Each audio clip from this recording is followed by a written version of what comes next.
Bismillahirrahmanirrahim. Assalamualaikum warahmatullahi wabarakatuh. Allahumma shalli ala Muhammad wa ali Muhammad. Selamat berjumpa kembali dengan sesi mata kuliah filologi. Dan kali ini kita akan membahas transliterasi. Setelah melalui proses kritik teks dan edisi teks, proses tekstologi selanjutnya adalah transliterasi. Saya selalu mencoba mengingatkan terus bahwa ada 4 langkah, atau filologi itu secara umum terbagi menjadi 2, ada yang disebut dengan tekstologi, ada yang disebut dengan kodikologi, dan tekstologi terbagi menjadi 4 langkah. Yang pertama adalah kritik teks, yaitu suatu upaya untuk mencari naskah yang paling mendekati aslinya, dan kedua adalah edisi teks atau penyuntingan teks. Setelah melalui kedua proses tersebut, maka proses tekstologi selanjutnya adalah transliterasi. Transliterasi adalah penggantian jenis tulisan dan huruf demi huruf dari abjad yang satu ke abjad yang lain. Dari pengertian ini dapat disimpulkan bahwa transliterasi adalah penggantian huruf atau aksara yang diinginkan oleh translator atau orang yang melakukan transliterasi. Nah, ini ada kata-kata translator dan itu artinya adalah orang yang melakukan transliterasi. Selama ini kita mengenal translator hanya satu makna saja, yaitu penerjemah.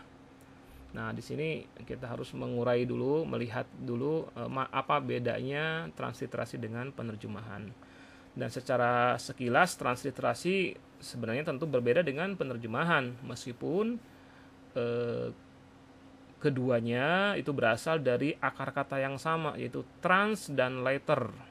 Trans bermakna peralihan dan later bermakna bahasa tulis.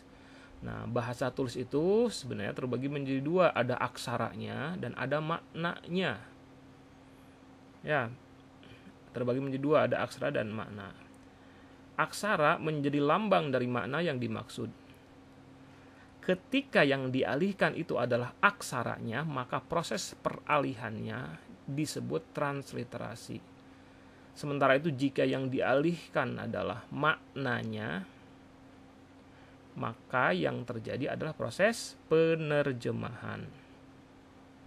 Nah, lihat ya, ada bagannya seperti begini.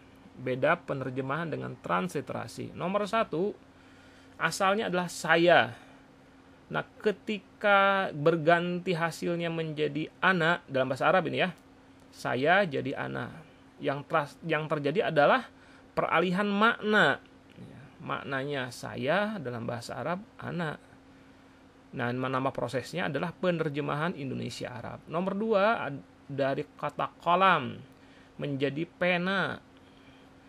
Maka nama prosesnya adalah penerjemahan dari Arab ke Indonesia. Nomor 3 nih, dari kata saya menjadi, nah, dibaca kan, bisa, insya Allah bisa baca semua kan ya ini, saya. Ini karena yang dialihkan adalah aksaranya, ya bunyinya kan sama, ini saya, sama-sama saya. Maka prosesnya yang seperti ini disebut transliterasi dari Latin ke Arab, ya. Bukan dari Indonesia ke Arab ya, tidak ada yang namanya aksara Indonesia, yang ada adalah aksara Latin. Bahasa Indonesia menggunakan aksara Latin. Sementara nomor 4, dari kata qalamun menjadi qalamun, maka yang terjadi ini adalah transliterasi, prosesnya dinamakan transliterasi Arab ke Latin. Nah, kenapa orang melakukan transliterasi? Nah, kita lihat urgensi dari transliterasi. Transliterasi dalam konteks filologi itu diperlukan karena masyarakat zaman sekarang umumnya tidak mampu membaca aksara dari sebuah teks kuno. Nah, gambarnya di sini, Anda bisa baca nggak? Sebagian besar atau mungkin semuanya dari Anda tidak bisa membaca. Apa ini? Padahal yang dimaksud dengan filologi itu artinya adalah mempresentasikan apa yang ada di dalam sebuah manuskrip kuno kepada masyarakat zaman sekarang. Masyarakat ingin tahu ini bunyinya seperti apa bahasanya. Maka ya, aksara yang tidak dikenal ini kemudian ditransliterasikan. Nah, maka dari sisi ini pula, maka jika masyarakat pengguna bahasa di zaman sekarang tidak punya masalah dengan aksara dari manuskrip, maka transliterasi menjadi hal yang tidak diperlukan lagi ya. Jadi transliterasi diperlukan kalau aksaranya sudah tidak dikenal. Seperti apa misalnya? Ya seperti di masyarakat yang masih menggunakan aksara tersebut. Persia misalnya, mereka masih menggunakan aksara Arab sampai sekarang. Itu naskahnya kuno, iya nggak apa, naskah kuno 1000 tahun yang lalu tetap yang dipakai aksaranya adalah aksara Arab. Orang-orang Arab juga sama, yang dipakai adalah aksara Arab sampai sekarang, sehingga mereka tidak perlu lagi mentransliterasikan aksara kuno tersebut. Untuk apa ditransliterasikan? Karena memang sudah karena masih bisa dipahami. Nah, karena transliterasi terkait dengan aksara bahasa yang berbeda-beda, maka pedoman transliterasi yang bisa dipakai rujukan juga menjadi berbeda-beda bergantung kepada aksara bahasa yang menjadi objek penelitiannya. Nah, seperti di sini ada huruf Jawa ya. Huruf sama dengan aksara ya, aksara Jawa, Hana Caraka Data Sawala pada jayanya Maga Batanga. Itu yang atasnya itu aslinya aksara Jawanya, dan kemudian di bawahnya adalah transliterasinya. Pedomannya semacam ini. Jadi kalau ada kata-kata H itu atau misalnya ada tanda seperti begini nih, seperti ini maka ini artinya maka itu dibacanya adalah H, seperti gini dibacanya na, dan seterusnya ya. Jadi pedomannya berbeda-beda. Bagaimana pedoman transliterasinya? Bergantung aksaranya apa dulu gitu. Aksaranya kalau aksara Jawa ya tidak, kalau aksaranya Arab tidak bisa pakai pedoman transliterasi aksara Jawa. Nah, bahkan kalau misalnya kita merujuk kepada satu aksara, kadang-kadang satu aksara itu punya pedoman transliterasi yang bermacam-macam. Ada beberapa model transliterasi seperti begini.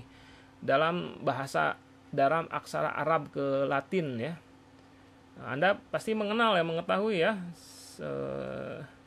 Ada yang namanya berbeda-beda gitu ya dituliskannya, ditransliterasikannya. Ada H di sini, dan kemudian ditransliterasikan atau ketika ditulis ke dalam bahasa aksara Latin maka menjadi H titik di bawah. Zal di sini menjadi Z titik di atas.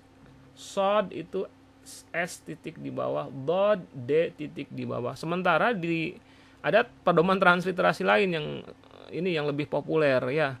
Kalau zal itu tidak seperti begini ya. Zal itu tidak seperti yang ada di sini ya. Kalau tadi kan zal itu Z titik di atas, sementara kalau di sini zal itu ada pakai DZ. Sod pakai SH. Vo pakai ZH.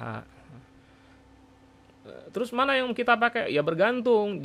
Ketika kita menuliskan sebuah karya ilmiah atau mentransliterasikan naskah kuno, maka sebelumnya harus kita tetapkan dulu, kita merujuk kepada pedoman transliterasi Arab Latin yang mana, mau pakai yang ini atau mau pakai yang ini juga kan dipakai juga sama.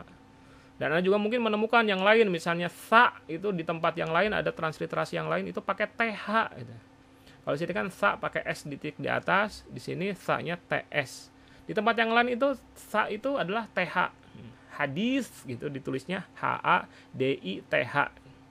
Itu ada, kalau tidak salah itu termasuk ke dalam pedoman transliterasi Arab Latin yang berlaku di Turki dan di beberapa negara Arab, di negara Barat. Oke, jadi itulah yang disebut dengan pedoman transliterasi. Nah, transliterasi itu berbeda dengan kata serapan. Ini juga sangat penting karena misalnya gini, ada sebuah kata dalam bahasa ketika Anda menulis karya ilmiah bahasa Arabnya, Anda sedang menerjemahkannya, bahasa Arabnya adil. Adil ditulisnya pakai apa nih? Pakai, karena itu kan ain kan. Ain, alif, dal, lam. Terus kemudian ketika masuk ke bahasa Indonesia, ketika dituliskan ke dalam aksara Latin berbahasa Indonesia, apakah pakai ain seperti gitu? Ada tanda apostrofnya atau tidak? Nah, kita tahu bahwa itu nggak perlu dituliskan seperti itu, tidak seperti adil.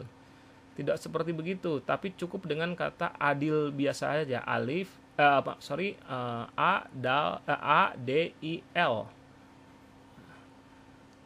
Kenapa? Karena adil itu sudah termasuk ke dalam kata serapan. Apa bedanya antara kata serapan dengan transliterasi? Nah, transliterasi beda dengan kata serapan. Kata-kata yang ditransliterasikan adalah kata-kata yang masih dianggap sebagai kata atau istilah asing. Adapun kata yang berasal dari bahasa asing, seandainya sudah dianggap sebagai kosakata bahasa Indonesia, cara penulisan kata tersebut juga tidak menggunakan kaidah transliterasi dan juga tidak ditulis miring, italik ya. Nah, iya, kalau tadi saya lupa tadi ingin menyampaikan bahwa kalau ketika kita menuliskan kata-kata hasil transliterasi, maka kata tersebut harus ditulis miring. Sementara kalau kata serapan tidak perlu ditulis miring.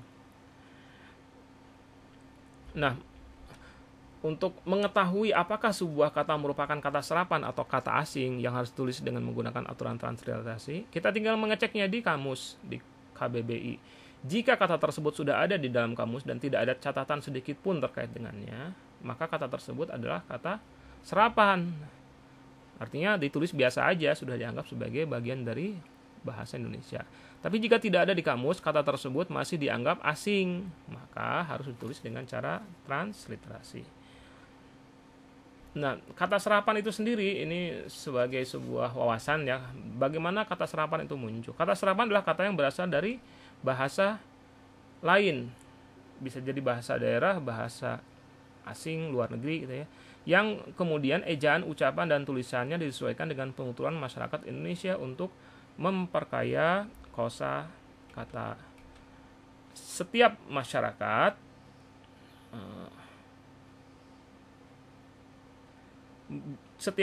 bahasa itu memiliki cara yang digunakan untuk mengungkapkan gagasan dan perasaan atau untuk menyebutkan atau mengacu ke benda-benda di sekitarnya, sehingga pada suatu titik waktu kata yang dihasilkan melalui kesepakatan masyarakat itu umumnya mencukupi keperluan tersebut. Misalnya kalau kita selama ini mengenal kata sampai misalnya tahun 8 tahun saya, kalian misalnya pas kalian lahir ya, yang angkatan-angkatan sekarang ini mahasiswa semester 3 lahirnya kan sekitar tahun, ada yang lahir tahun 99, 2000, 2001 ya. Itu mereka, itu Anda yang lahir di masa-masa itu atau kami yang hidup di zaman itu punya istilah-istilah untuk memberi nama atas benda-benda yang ada di saat itu. Misalnya buku, ya sudah ada buku dari dulu juga sudah ada. Kata apalagi pulpen sudah ada gitu kan ya. Saat itu kita mengenal yang namanya mesin tik, ada gitu, namanya adalah mesin tik, mobil, motor, dan lain sebagainya. Nah, akan tetapi ketika tahun segitu mulai ada yang namanya telepon genggam, telepon yang tidak perlu kabel gitu, bisa dibawa kemana-mana. Nah, kami baru mengenalnya itu di zaman-zaman itu. Nah, ini kan berarti sesuatu yang baru nih gitu. Sudah ada belum kata itu di istilahnya di dalam bahasa Indonesia? Belum ada gitu. Maka karena muncullah teknologi, di sini dikatakan terjadi hubungan dengan masyarakat bahasa lain, dan sangat mungkin ada muncul gagasan, konsep atau barang baru yang datang dari luar budaya masyarakat itu. Dengan sendirinya juga diperlukan kata baru ya, gagasan, konsep atau barang baru yang datang dari luar. Dengan sendirinya diperlukan adalah kata yang baru. Nah, kata baru itu ya masuklah, terserap ke dalam menjadi bagian dari bahasa Indonesia. Nah, salah satu cara untuk memenuhi keperluan itu adalah, jadi ketika kita kebingungan ini gimana caranya, ini apa namanya gitu ya, salah satu cara untuk memenuhi keperluan tersebut ketika ketemu dengan yang dengan konsep benda, gagasan yang baru itu adalah dengan mengambil kata yang digunakan oleh masyarakat luar yang menjadi asal konsep baru itu. Nah, sekarang kan muncul lagi ya, tahun 2005, 2010 sampai 10 tahun yang lalu kita tidak mengenal yang nama startup. Nah, kan Itu istilah zaman milenial kesini lah, itu startup, plan, konten kreatif, konsep, youtuber, wah banyak sekali kata-kata yang muncul belakangan ini. Gimana caranya? Ya itulah caranya ada dengan mengambil kata-kata tersebut dan kemudian dimasukkan menjadi bagian dari bahasa kita, bahasa Indonesia. Nah, salah satu caranya adalah dengan menyerap kata tersebut. Proses penyerapan bahasa asing ke dalam bahasa Indonesia dapat diperlakukan jika salah satu syarat di bawah ini terpenuhi. Pertama adalah istilah serapan yang dipilih memiliki konotasi yang cocok. Kemudian istilah yang dipilih lebih singkat dibandingkan dengan terjemahan Indonesianya. Istilah yang dipilih dapat mempermudah tercapainya kesepakatan. Ini adalah 3 syarat yang bisa dipertimbangkan, tidak mutlak ya, bahwa ini menjadi syarat mutlak. Bisa saja ternyata tidak lebih singkat tapi lebih nyaman dipakai oleh orang Indonesia, maka tetap saja itu tetap dipakai kata serapannya. Ada 4 cara penyerapan. Yang pertama adalah adopsi. Di sini pemakai bahasa mengambil bentuk dan makna kata asing itu secara keseluruhan. Contohnya adalah supermarket, plaza, mall, startup seperti yang tadi saya perlihatkan, konten kreatif. Itu betul-betul ini namanya diadopsi sepenuhnya. Yang ada di kalimat asing itu istilah-istilah bahasa Inggris itu kemudian betul-betul dipakai di sini sepenuhnya. Hal yang sama juga terjadi di Arab ya, bahasa Arab ke dalam bahasa Indonesia itu terjadi penyerapan model adopsi ini. Adil, hakim itu sepenuhnya dari bahasa Arab. Di bahasa Arab juga itu maknanya juga itu gitu. Kalau kita lihat Pancasila itu banyak sekali itu yang merupakan bentuk adopsi dari bahasa Arab. Nah, kemudian cara kedua adalah dengan cara adaptasi. Adaptasi adalah pemakai bahasa mengambil makna kata asing dan sedangkan ejaan dan penulisannya sesuai dengan ejaan Indonesia. Pluralization itu menjadi pluralisasi, organization menjadi organisasi. Dan silakan ada banyak sekali contoh-contoh yang lainnya. Ini yang disebut dengan adaptasi. Jadi berubah sedikit ya, disesuaikan dengan cara kita berujar. Cara orang Indonesia berujar itu disebut dengan adaptasi. Kemudian yang ketiga adalah penerjemahan. Jadi penerjemahan juga bagian dari serapan. Di sini pemakai bahasa mengambil konsep yang terkandung dalam bahasa asing lalu kata tersebut dicari padanannya dalam bahasa Indonesia. Try out menjadi uji coba. Kemudian yang keempat adalah kreasi. Pemakai bahasa hanya mengambil konsep dasar yang ada dalam bahasa Indonesia dan cara ini mirip dengan cara penerjemahan tetapi tidak menuntut bentuk fisik yang mirip seperti cara penerjemahan. Misalnya kata dalam bahasa aslinya ditulis dalam 2 atau 3 kata sedangkan dalam bahasa Indonesia ditulis hanya dengan 1 kata. Contohnya adalah spare parts menjadi suku cadang. Itulah 4 cara penyerapan. Nah, dengan demikian selesailah sudah materi yang terkait dengan transliterasi. Mudah-mudahan bermanfaat. Assalamualaikum warahmatullahi wabarakatuh.